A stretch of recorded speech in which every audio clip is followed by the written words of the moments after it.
Ang Ginoo manaa kaninyo. Manaw sa kanimo. Pagbasa gikan sa santos nga ebanghelyo sumala ni Mateo. Himayaw ikaw o Ginoo.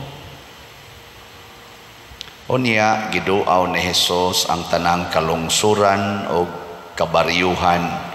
Nanudlo siya didto sa ilang mga sinagoga o giwali niya ang maayong balita bahin sa paghari sa Dios o giayo niya ang mga tao sa tanan nilang balatian o sakit. Gitigom ni Hesus ang iyang napulog duha katinun-an o gihatagan sila gahom sa paghingilin sa mga daotang espiritu o sa pag-ayo sa tanang sakit o balatian.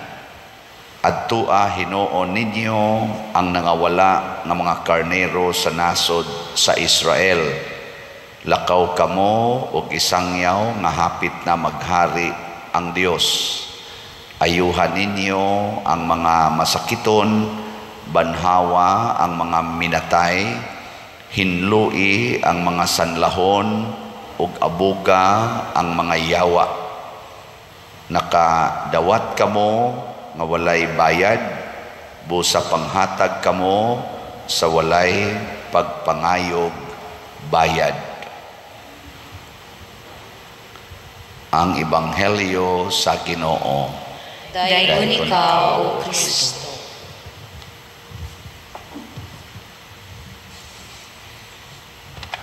Sa tubag nato sa Salmo nag-ingon, bulahan ang tanan nga nangandoy sa pag-abot sa Ginoo. Nganong bulahan man kay matud pas unang pagbasa, ayaw duha-duhai nga kaluy-an kamo sa Ginoo, inig sangpit ninyo kaniya. Inig himo kuno nato mga desisyon, tubagon dayon igsangpit nato, tubagon dayon tas Ginoo. Nya magsige na siyag sunod-sunod nato nga inig tipas kuno nato sa tuo or tipas taswa mo tingog dayon ang Ginoo ug moingon di ara diri ang saktong dalan. Mo na kita dinhis kalibutan sa atong pagpanaw, wa gid tay kasiguruan, wa ta kahibaw og unsay mahitabo sa unahan. Daghang liko-liko sa atong kinabuhi nga wa ta kahibaw unsay sunod. Kadtong nabiktima sa gubat, porte tingaling tago-tago nila, dagan-dagan, pero pagbutos bomba, igo sila, patay dayon. Wana, human na. Ang ilang mga plano, natapos na. Ang ato sang mga leaders, ila tingaling pangandoy nga mudaog ni aning gubat, ala, pamumba dayon. Nya, ang ilang gisugo pagbomba, na igo sad sa counter nga missile, patay sad. Wa gyapon matuman iyang pangandoy. Kadto sang dihay linog karong bag-o, mga tao ato may kay pagkahinanok tingali, pag uyog siyuta, lusno ang balay or unsa dihay na nga hug, igo, patay. Wa gid tay kasiguruan. Kinsa may nahibaw sa atong future, kinsa may mas nahibaw sa atong kinabuhi, ang Ginoo. Muna kini di ang pagpangandoy nato sa pag-abot sa Ginoo.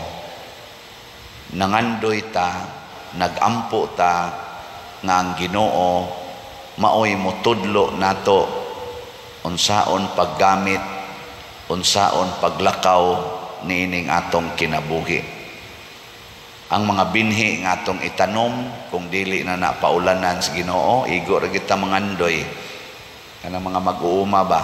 Ako mag-uuma man sad ko sa una. Mangandoy gid in taon may unta inig pugas da. Inig kanang mahuman nag-abli ang umhonon unya magsige na migampo may tagmuuan karon makapugas na ta. Nya inig pugas pod Mo-straight sad ang init og mga duha ka adlaw, maintag mo uwan da kay aron moturok tong binhi. Ana ra gyud, igo ra kitang mangandoy kay dili man kami mo igabuot sa uwan. Nya kun ang Ginoo atong saligan, dili niya pakyason ang atong pangandoy bisan paning nias atong kasing-kasing. Gikunobe ing nakono nang imong tupad diha unsa may imong pangandoy ron na ngandoy kang makadawat og bonus, ana ngandoy kang maayos imong sakit. Ay uban ron nangandoy nga di unta matapos ang tuig, makauyab na unta. Nasay uban ngandoy nga makasikan time ang mga byuda ba, ngandoy na sila sikan time ana. So mga byudo mausad daghan tag pangandoy nga makalipay nato, pero kaning tanang pangandoy atong i-surrender sa Ginoo. Harii Ginoo. Mao na diri sa atong ebanghelyo, si Jesus nagpadala sa iyang mga tinun-an unsa may iyang sugo sa iyang pagpadala. Ingon siya, ayuhan ninyo ang mga masakiton, papahawaa ang mga yawa, hinlui ang mga sanlahon, niya isangyaw ang maayong balita sa kaluwasan. Pulos gyud siya mga butang nga makaayo sa atong kinabuhi. Ang sugo ni Kristo makaayo gyud sa kinabuhi. Pero ang iyang sugo, pag-ayos mga masakiton, pagpapahawag mga yawa, pag limpyo ani mga sanlahon, kaning mga bungol, makadungog, mga buta, makakita, pulos in a form of service. Ang buhaton sa Ginoo nato, dili siya mo magic na kita automatic ayo dayon igabot niya nga igsangpit nato, labi na ginang sangpitan niya ayo dayon ta nga kanang kita giayohon ba. Niya ba tay tendency nga ang atong pagpangayo sa Ginoo pulos gyud atong kaayuhan, suguon detas Ginoo. Ingon siya, sa dili pa ka maayo or aron ka maayo, himuon ti kang instrumento sa kaayuhan sa uban. Ang pangutana, andam batang mupaambit or mualagad aron mahimong nindot ang kinabuhi sa atong isig katao. Anda mo dili? Sige, way tingog. Unsaon man, ayaw pagsigig hunahuna sa imong problema. Pananglitan na kay sakit, kanser. Ayaw paghunahuna nga ikaw ra gyud na kanser. Naay millions of people in the world nga nangakanser. Parehas nimo. Ang imo tingali stage 2, ang ila stage 4. Purting daghana. Nakaron inig ampo nimo para sa imong kaayuhan, isip cancer person na cancer, i-appeal ang uban nga sa imong pagsakripisyo, pagampo, ingna, Lord, nangandoy unta ko nga maayo aning akong cancer, niya ayuhasad ang tanan nga dunay cancer karon. Kining akong pagsakripisyo, pagrosaryo, pagsimba, kining akong pagtuon sa imong balaang kasulatan aron ko maduol nimo, ako sa ning sakripisyo aron maayo sad sa ilang mga sakit nga kanser ang tanan nga dunay kanser karon. Nya mayngon dayong Ginoo, sige, silang tanan akong ayuhon, ikaw lay akong patyon. Nana, nya okay ra nimo? Di man mong tingog. Okay ra dili? Dili. Okay. Sige. Mo na inindot kayo. Dili kay magsige tag pangayo. Pareha bitaw nila ni San Roque. Si San Roque nasakit man to siya. Sa upa siya masakit, nitabang siya sa mga masakiton niya. Sa dihang nasakit na siya, didto siya sa kakahuyan, kay di siya gustong mahimong problema sa iyang isig katao. Og ang iyang pag-antos sa iyang sakit og sa iyang kasakit, iyang gihalad aron maayo sa sakit ang mga masakiton.